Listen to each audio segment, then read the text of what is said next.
Vamos, me pueden ver y pueden ver las diapositivas. Están todos viendo bien claro todo. Sí, se Sí, mira. amén. Amén. Amén. Amén. Entonces vamos a dar inicio al análisis del capítulo número 21. Nos acercamos ya casi al final del libro de Samuel, del segundo libro de Samuel. Y el título de este capítulo es La venganza de los Gabaonitas. Estábamos mirando ayer en el capítulo 20 que sucedieron algunos acontecimientos que se llevaron a cabo por causa de envidia y de celos. Vimos cómo Joab le quitó la vida a Amasa de una manera despiadada, movido por su corazón egoísta. También vimos que se le quita la vida a Seba, que se refugió en una ciudad que se llamaba Abel, y allí de una manera diplomática decidió hablar con Joab para que no se hubiese una guerra innecesaria. También miramos entonces que está pasando en este capítulo 21 del segundo libro de Samuel. Vamos a ver que se relata una serie de eventos que ocurrieron durante el reinado del rey David.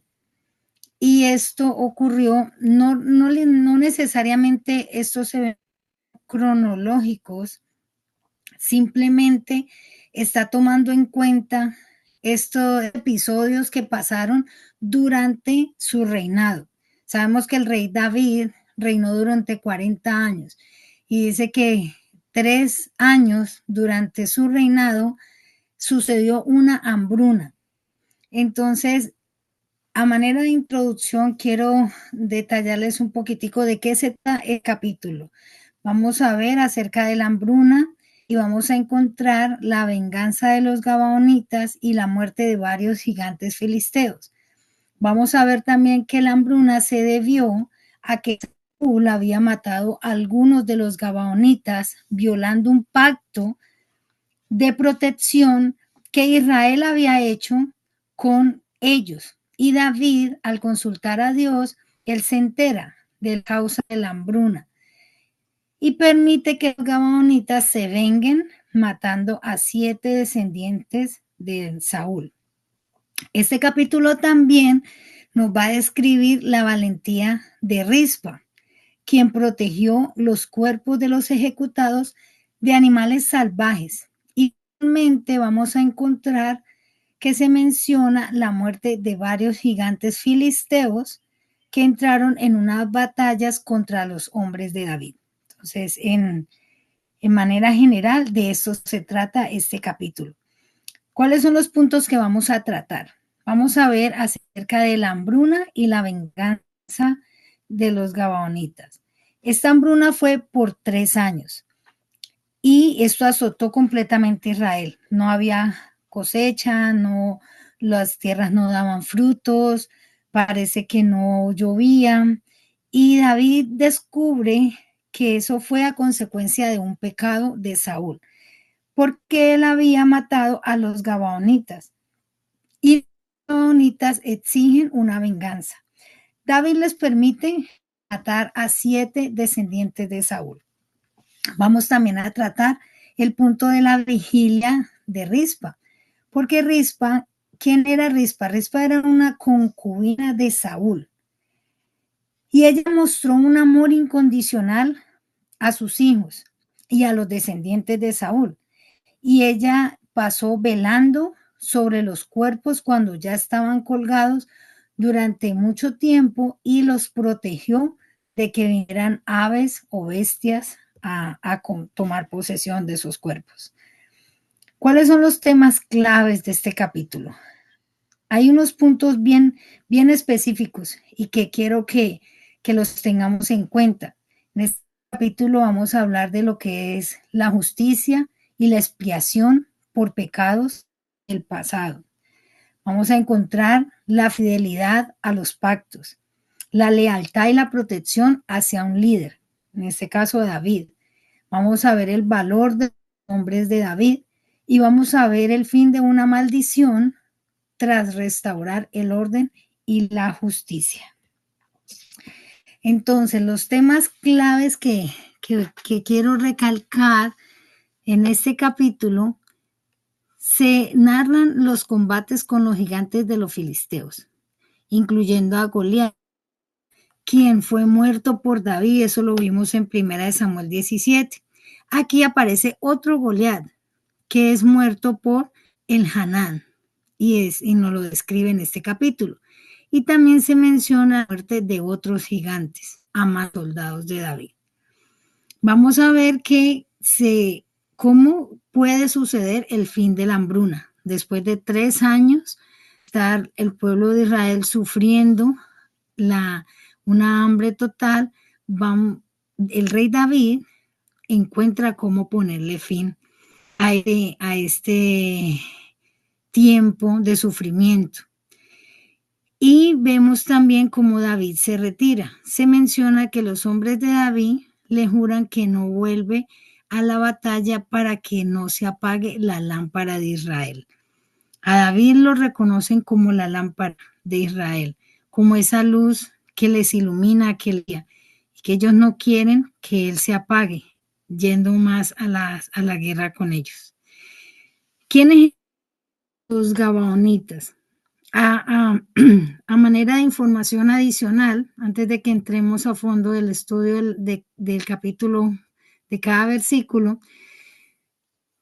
quiero que miremos quiénes eran los gabaonitas.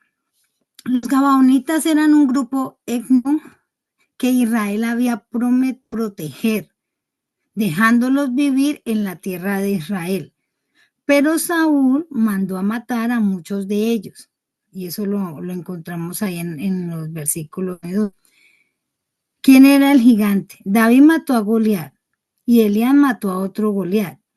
Y este último Goliat también era conocido como Lamí, lo que también se convierte en Goliat y Lamí, que eran hermanos de Goliat, el que mató a David. ¿Qué quiere decir rispa?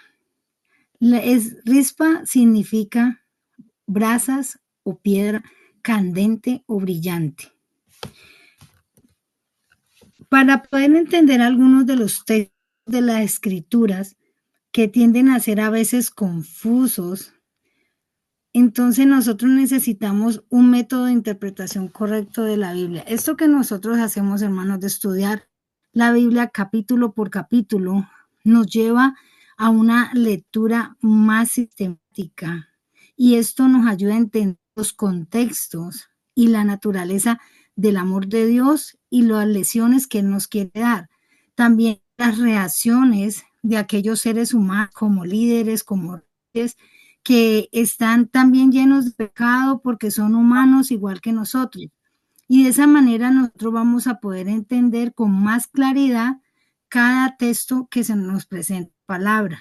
Entonces, por eso hacemos esto, por eso desglosamos cada capítulo, por eso cada noche nos reunimos a estudiar esta palabra para mirar realmente qué es lo que Dios nos quiere enseñar, cuál es el contexto que está detrás de cada capítulo, por qué son las consecuencias, porque todo viene con un trasfondo. Mire que esto que vamos a estudiar hoy es algo que sucedió y nos lo habló el Señor en Deuteronomio, y vamos a estar mirando hoy las consecuencias de algo que se pactó anteriormente. Hemos visto cómo Dios actúa en contra también del pecado para favorecer al ser humano, y porque el ser humano está sumergido en una rebelión contra Dios. Porque por naturaleza nosotros siempre nos inclinamos hacia el mal, y eso lo dice la palabra. El corazón del hombre está inclinado hacia el mal. Nos rebelamos ante los principios divinos, actuamos mal. Y nos rebelamos ante los principios divinos siempre cometiendo errores. Esto lo vemos que Saúl cometió errores, David cometió errores, y eran hombres de Dios. David era un hombre conforme al corazón de Dios y cometió muchos errores, pero que esto nos sirva a nosotros como enseñanza, que nos sirva como experiencia para que aprendamos cuál fue ¿Cuál es la actitud correcta y qué es lo que debemos hacer cuando cometemos errores? Los personajes que vamos a encontrar en este capítulo está Abner, que era el líder del ejército de Saúl, que primero apoyó a Isboset y luego se unió al ejército de David. Vemos a Joab, que era el líder del ejército de David y que mató a Abner. Y vamos a encontrar a Mefiboset, hijo de Jonatán, que era un discapacitado a quien David honró y protegió. Pero vamos a que también existe otro Mefiboset, que no es el mismo, que era también descendencia del linaje de Saúl. Bueno, entonces, comenzamos con el versículo 1. Dice, hubo hambre en los días de David por 3 años consecutivos, y David consultó a Jehová, y Jehová le dijo, es por causa de Saúl y por aquella casa de sangre por cuanto mató a los gabaonitas. 3 años de hambre. Esto pasó el primer año, pasó el segundo año y llegó el tercer año. Y David dijo, aquí pasa algo, esto no está bien, esto no está normal, tengo que consultarle al Señor. Tengo que buscar de Dios y encontrar qué es lo que está sucediendo. Hermanos, es algo muy importante. A veces tenemos cosas en nuestra vida, de pronto vemos que no hay una respuesta a una oración, de pronto vemos que consecutivamente nos suceden cosas que no son muy buenas. Busquemos cuál es la razón. Consultémosle a Dios. Eso fue lo que hizo David. David fue a buscar a Dios. David consultó al Señor. Dice allí que David consultó a Jehová. Y eso era algo muy bueno y muy positivo en David, que él siempre consultaba al Señor. Entonces, David lo consulta y le dice, bueno, Señor, ¿qué es lo que está pasando?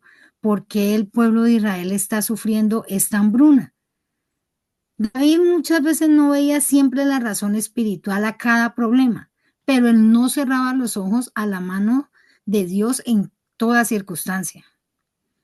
Entonces, ¿qué dice el Señor? Tal vez le habló a través de un profeta o a través del sacerdote, no dice aquí específicamente cómo le habló, pero a David y le dijo, es por causa de Saúl y por aquella de sangre, por cuanto mató a los gabaonitas. En los días de Josué, más de 400 años atrás del tiempo de David, Israel juró no herir a los gabaonitas, porque era una tribu vecina, y eso lo encontramos en Josué. Dios esperaba que Israel cumpliera esa promesa, de que los gabaonitas engañaron a Israel para llegar a este acuerdo. Pero el crimen de Saúl no fue matar a las gabaonitas, sino también romper ese antiguo e importante pacto. Entonces, eso es lo que quiere mostrarle el Señor a David. Dice en el versículo 2, entonces el rey llamó a los gabaonitas y les habló. Y los gabaonitas no eran de los hijos de Israel, sino del resto de los amorreos, a los cuales los hijos de Israel habían hecho un juramento, pero Saúl había procurado matarlos en su celo por los hijos de Israel y de Judá. David habló con los gabaonitas. Él los llamó. David sabía que tenía que hacer algo al respecto. Ya sabía la razón por la que estaba pasando el pueblo de Israel esta hambruna. Ya conocía el motivo. Entonces ahorita él tenía que buscar una solución. Dice, ok, el problema fue porque se rompió el pacto, lo hizo Saúl, mató a las gabaonitas cuando había un pacto que no se les iba a dar muerte. Entonces él llama a los gabaonitas y hice un acuerdo con ellos. Saúl había procurado matarlos por el celo, dice que por Israel y de Judá. Entonces, normalmente pensamos que el celo es algo bueno. Sin embargo, el equivocado celo de Saúl era pecado y trajo calamidad a Israel. Ese es un buen ejemplo de que a veces de pronto podemos actuar con buenas intenciones, pero eso no nos excusan de las malas acciones, porque aparentemente Saúl estaba haciendo algo bueno, pero su acción fue mala y no tuvo en cuenta el pacto que había. Entonces, con frecuencia nosotros nos justificamos a veces malas acciones que tenemos en nuestra vida, justificamos y de pronto consideramos que pueden ser buenas las intenciones, pero Dios examina tanto las intenciones con las acciones que tenemos. Entonces, muchas veces podemos tener buenas intenciones de hacer algo, pero si no es la voluntad de Dios, si no está dentro del propósito de Dios. Miremos el acuerdo de David con los Gabaonitas, del versículo 3 al 6. Dice, dijo pues David a los Gabaonitas, ¿qué haré por vosotros? ¿Y qué satisfacción os daré para que os vengáis la heredad de Jehová? Y los Gabaonitas le respondieron, no tenemos nosotros querella sobre plata ni sobre con Saúl o con su casa, ni queremos que muera de Israel. Él les dijo, lo que vosotros diréis.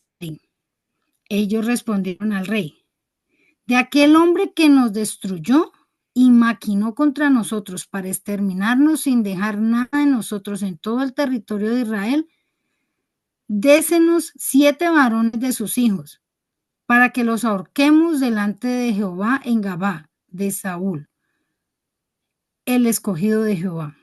Y el rey dijo, yo los daré.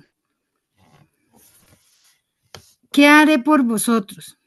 Al resolver este asunto con los Gabaonitas, David no les puso ninguna condición.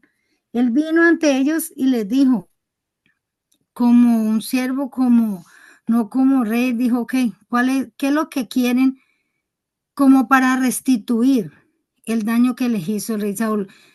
David no puso excusas, no se justificó, no trató de defender a Saúl, no. Él simplemente dijo, ok, el daño se hizo, solución.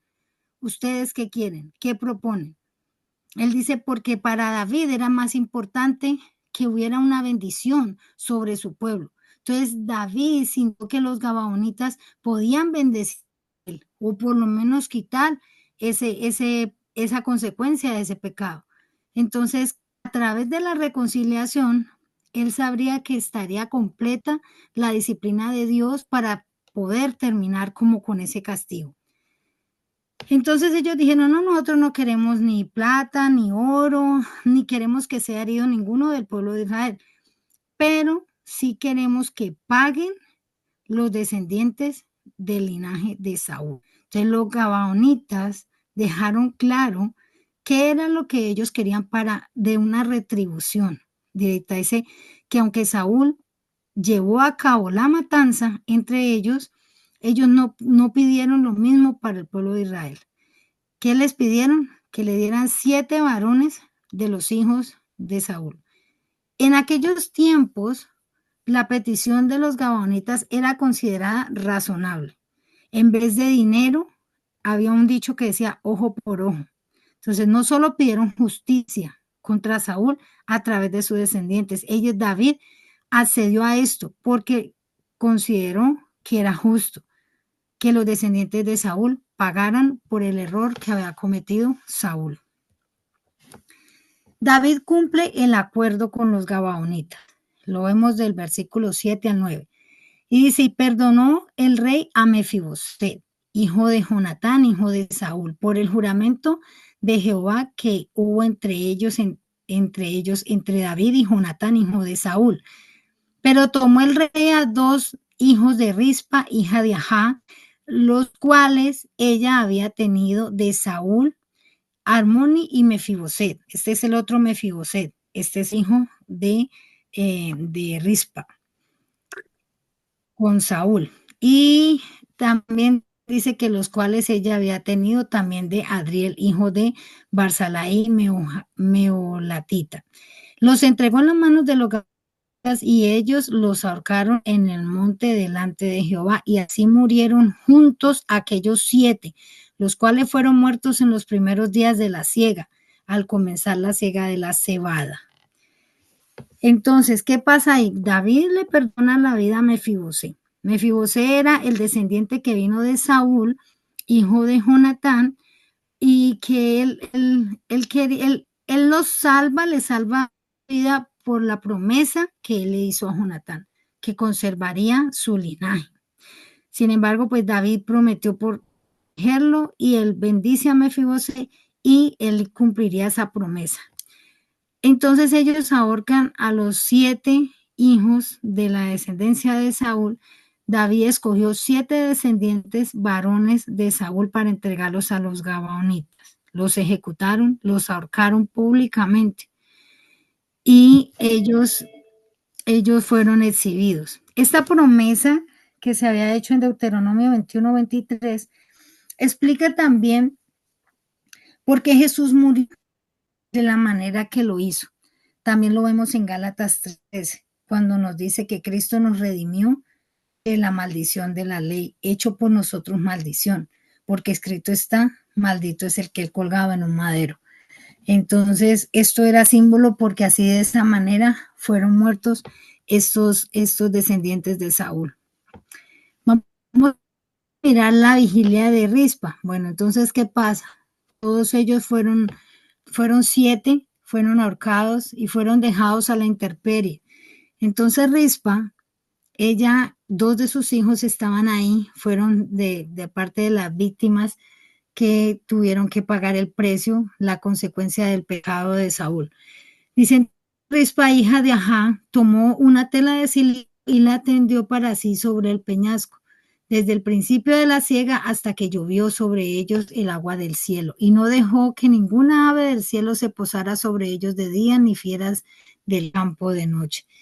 Y fue dicho a David lo que hacía Rispa, hija de Ajá, concubina de Saúl. Entonces David fue y tomó los huesos de Saúl y los huesos de Jonatán, su hijo, de los hombres de Jabes, de Galad, que los habían hurtado de la plaza de Betzán, donde los habían colgado los filisteos, cuando los filisteos mataron a Saúl en Gilboa. Entonces dice que terminemos ahí, hizo llevar allí a los huesos de Saúl y los huesos de Jonatán, su hijo, los también los huesos de los que habían sido ahorcados, y todos los sepultaron, y los huesos de Saúl y los de Jonatán en la tierra de Benjamín, en Sela, en el sepulcro de Cis, su padre, e hicieron todo lo que el rey les había mandado, y Dios fue propicio a la tierra después de esto. Se tendió para sí sobre el peñasco hasta que llovió sobre el agua del cielo. Rispa era la madre de 2 de esos 7 que fueron entregados para esta ejecución. Esto que se llevó a cabo, ella fue y ella vigiló los cuerpos de ellos hasta que cayó agua del cielo. ¿Qué significaba eso? Como había una hambruna, era porque no había llovido y no había habido una cosecha. Pero con la muerte de estas 7 víctimas, cayó agua, empezó a llover. Y la llegada de esa lluvia mostraba que el hambre se había terminado, que la justicia estaba satisfecha y que Israel había sido salvado consecuencias de los errores de Saúl. Esto significa que los cuerpos fueron deliberadamente dejados al descubierto, porque ellos fueron ejecutados como un acto de juicio. Recogieron también los huesos. David recogió los huesos de Saúl, de Jonatán, y todos los enterraron juntos, como muestra de que estaban cumpliendo con el pacto. La hambruna termina. Miramos en el versículo 14b. Dice, y Dios fue propicio a la tierra después de esto. Hicieron todo lo que el rey les había mandado, y Dios fue propicio a su tierra después de esto. Dios les dio la bendición. No fue como si después de que Saúl masacró a los gabaonitas hasta los días de David, que Dios no contestó ninguna de las oraciones de Israel. Sin embargo, llegó un tiempo en que Dios quiso lidiar con ese pecado. Y en ese tiempo no contestaría sus oraciones hasta que entendieran que se había roto un pacto y era necesario que el pueblo entendiera esto. Muchas veces hay razones por las que las oraciones no son contestadas y cuando vemos que nuestra oración no es contestada, debemos buscar a Dios para resolver ese problema y decir, bueno, Señor, ¿qué pasa? ¿Qué está interrumpiendo que llegue tu bendición? ¿Qué está impidiendo que mi oración sea contestada? ¿Algún error, algún pecado del pasado no confesado, algún pecado de mis antepasados? Bueno, ¿qué está impidiendo esa bendición? Entonces muchas veces esto nos lleva a que reflexionemos en nuestra vida y que entendamos que muchas veces son cosas que hay que solucionar, que hay que sanar, que hay que restaurar, que no se pueden dejar pasar por alto y simplemente olvidarlas, porque Dios no las olvida, mis hermanos. Seguimos del versículo 17. Vemos que Abisaí libra a David del gigante. Volvieron los filisteos a hacer la guerra a Israel y descendió David a sus siervos con él y pelearon con los filisteos y David se cansó. Dice Eisbi Benod, uno de los descendientes de los gigantes cuya lanza pesaba 300 siglos de bronce, eso es aproximadamente como unos 3 kilos, y quien estaba ceñido con una espada nueva, trató de matar a David, mas Abisaí, hijo de Sarvia, llegó en su ayuda e hirió al filisteo y lo mató. Entonces los hombres de David le juraron diciendo, nunca más de aquí en adelante saldrás con nosotros a la batalla, no sea que apagues la lámpara de Israel. Y se cansó. Incluso un gran hombre de Dios ya estaba envejeciendo, ya le pesaban los años, ya no luchaba y guerreaba como cuando era joven. Conforme avanzó los años en David, ya no pudo pelear como lo hizo alguna vez. En esa batalla contra los filisteos, la vida de David corrió peligro cuando se cansó en la batalla contra un descendiente de Goliat. Abisaí, hijo de Sarvia, llegó en su ayuda. Y cuando la fuerza de David falló, Dios lo protegió a través de las fuerzas de otros. Dios nos permitirá estar en lugares donde necesitamos la fuerza de otros. Necesitaremos que otros nos protejan, que otros nos ayuden, que otros nos levanten, que otros nos guarden. Nunca más de aquí en adelante saldrás con nosotros a la batalla, le dijeron a David. ¿Por qué? Porque ya estaba avanzada su edad. Era tiempo de que David se retirara del campo de batalla. Su época como guerrero había terminado. Y lo hacían por el bien de él, no por mal. Querían protegerlo, querían guardarlo. Y le llaman la lámpara de Israel, porque era esa luz que los iluminaba.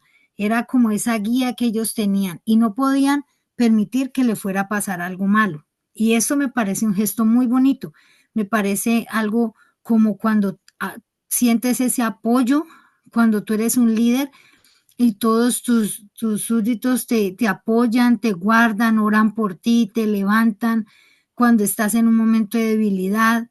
Como humanos pasamos tiempos difíciles y tenemos ese apoyo de esos hermanos en la fe, de esos compañeros de batalla que nos pueden levantar, que nos pueden decir, tranquilo, quédate en casa que aquí estoy yo saldré a la batalla por ti, a la guerra iré por ti. Y eso hicieron con David. Del versículo 18 al 22, dice que mataron otros 3 gigantes filisteos. Otra segunda guerra hubo después de Engob contra los filisteos. Entonces, Sibekai Usatita mató a Sab, quien era uno de los descendientes de los gigantes. Hubo otra vez guerra en Gob contra los filisteos, en la cual el Hanán, hijo de Jare Orehim de Belén, mató a Gad-Geteo, el asta de cuya lanza era como un rodillo de un telar. Después hubo otra guerra en Gad, donde había un hombre de gran estatura, el cual tenía 12 dedos en las manos y 12 dedos en los pies, o sea, 24 por todos. También era descendiente de los gigantes. Este desafió a Israel y lo mató Jonatán. Hijo, ese es otro Jonatán, hijo de Simea, hermano de David. Estos 4 descendientes de los gigantes de Gad, los cuales cayeron por la mano de David y por la mano de sus siervos. Entonces, ¿qué hubo después? Esta descripción de la victoria sobre estos gigantes filisteos mostró que Israel podía destruir gigantes sin David. Sibecaí, el Hanán y Jonatán. Estos hombres lograron actos heroicos cuando David ya había terminado de matar gigantes. Dios continuará levantando líderes cuando los líderes de la generación anterior salgan de la escena. Este era el legado que estaba dejando David. David comenzó matando un gigante y mire que sus súbditos siguieron matando gigantes. El legado de David no quedó solo en lo que logró, sino en lo que dejó. Dejó un pueblo preparado para la victoria. Los triunfos de David fueron significativos, no solo para él, sino para otros que conocieron la victoria a través de toda su enseñanza y de su ejemplo.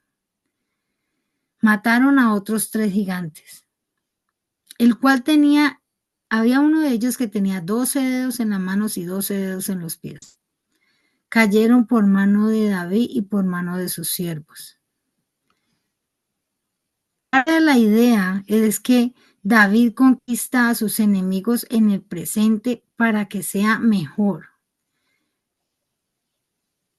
Todo esto fue preparación para el hijo de David, Salomón, que vendría en un futuro. Ten en cuenta que nuestras victorias presentes no solo son buenas para nosotros, sino también pasan algo importante para la siguiente generación. Bueno, mis hermanos, en conclusión, este capítulo nos deja una enseñanza muy profunda sobre la justificación de Dios, la importancia de la responsabilidad espiritual y el valor del liderazgo fiel. Dios no olvida la injusticia, aunque el tiempo pase. Aunque Saúl ya había muerto, el pecado que él cometió contra los gabaonitas seguía afectando al pueblo de Israel. Esto nos enseña que los actos de injusticia no confesados ni reparados pueden traer consecuencias duraderas, incluso a generaciones futuras. Dios es un Dios de misericordia, pero también es un Dios de justicia. Él no ignora cuando se rompe un pacto o se dañan a otras personas. Y eso es lo que tenemos que tener en cuenta. Como aplicación personal, creo que nosotros como creyentes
¿Mm? Déjame ver.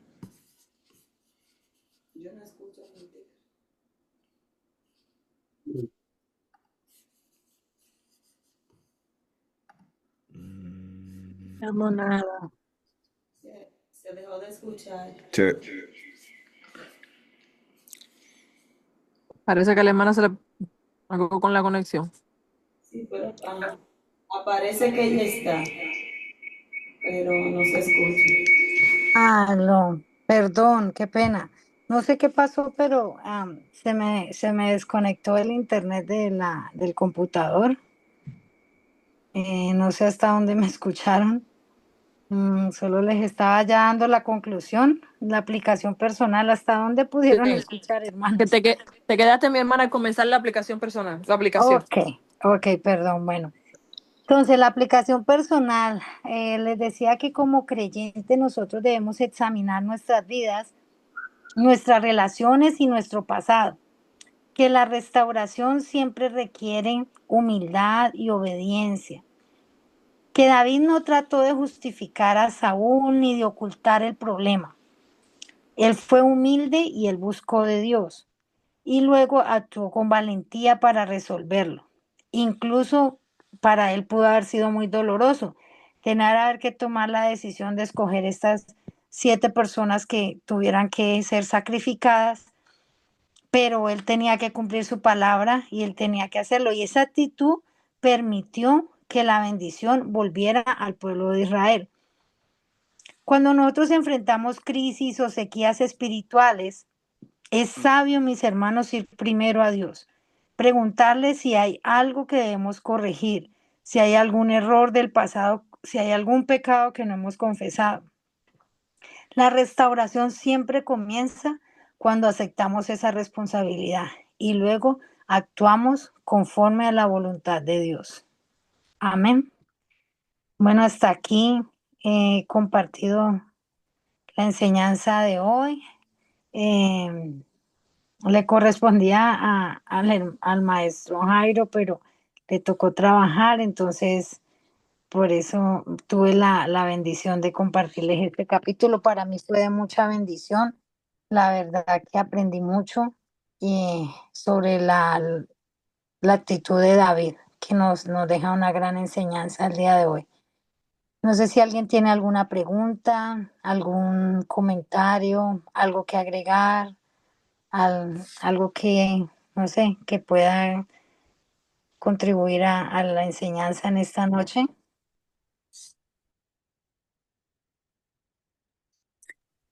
Yo prácticamente voy a tener que comenzar de nuevo a leer el capítulo, digo, a escucharte, porque ayer versó como a la 1:30 de la tarde, estaba trabajando y tuve, y ahora bajarme así como a hacer algo para poner un hóspede, llevarlo a la habitación.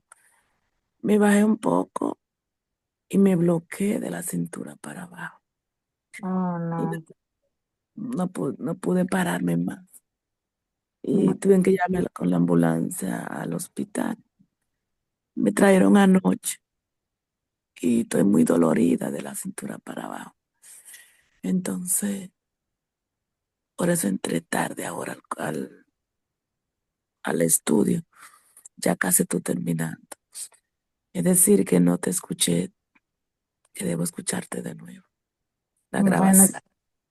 tranquila, mi hermana, vamos a estar orando por usted. También mi hermana Betsy me estaba comentando que tuvo unos exámenes del corazón que le hicieron hoy, que no le salieron muy bien. La remitieron al cardiólogo. Parece que los latidos del corazón están muy acelerados. Entonces vamos a estar orando también por ella. Pero antes de empezar la oración final, quiero saber si alguien tiene alguna pregunta o algo más o algo que agregar, alguna opinión. ¿O qué les pareció el capítulo?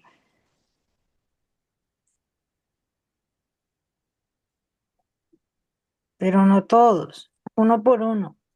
Amén, amén. Me pareció la verdad que es un capítulo muy interesante porque podemos ver cómo el Señor de una u otra manera tiene en cuenta los pactos que nosotros hacemos con Él. Entonces hay que ser muy cuidadoso en el momento de, de decirle a Dios cuando decimos, Señor, si tú me das esto, yo te doy esto, ¿no? Que suele pasar, ¿no? Le hacemos promesas. Hacemos promesas Amén. y el Señor no se olvida. Así, Y eso en realidad me ha llegado y yo creo que es lo más importante que nosotros debemos tener en cuenta y mucho cuidado en el momento de que, porque el Señor, Él responde y Él está en el asunto, como dice uno, ¿no? Pero nosotros también tenemos que poner nuestra parte. amén. Así es. Amén. ¿Alguien más? Por aquí tengo unas preguntitas, a ver, a ver si si pusieron cuidado a la enseñanza de esta noche. La primera pregunta es, ¿por qué crees que Dios permitió una hambruna a su pueblo? ¿Y cuál fue la razón de esta situación? ¿Quién me dice? ¿Cuál fue la razón por la que se ocasionó esta hambruna y por qué Dios la permitió a su pueblo?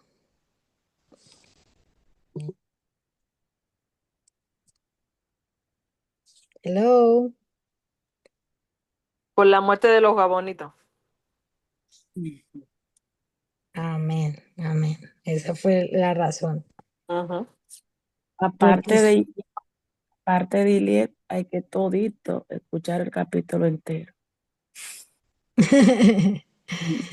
¿qué pidieron los gabaonitas a cambio de perdonar la culpa de Saúl? Pidieron 7 hombres descendiente de Saúl. De la familia de Saúl. Ajá. Amén, amén. Así es. ¿A qué hijo de Saúl no entregó David y por qué? De esos 7 que pidieron, Natán, ¿no? a quién no entregó David y por qué? ¿A quién le guardó la vida? A Jonatán, Al hijo de Jonatán, que se llamaba Mefiboset. Mefibosé, era hijo de Mefi. Jonatán, Exacto, Mefibosé, el hijo de Jonatán. ¿Por qué no lo entregó David dentro de los 7 porque que habían hecho pidieron? una promesa, Él le había hecho de una él y promesa Jonatán. a Jonatán. Ya. Amén. Amén, amén. Gracias, mi hermana. Sí, él había hecho la promesa a Jonatán que iba a conservar su linaje. ¿Qué hizo Rispa después de la muerte de sus 2 hijos? Protegió los cadáveres de los 7 para que no fueran comidos, para que ningún animal se llegara ahí. Amén. Amén. Los protegió de las aves y de las bestias. ¿Quién salvó a David cuando estuvo a punto de morir en la batalla? Joab, Mm, ¿quién? Joab, Abisai, No, Abisai. Abisai. ah, Muy bien. Amén. Sí, él fue el que lo llegó y lo salvó.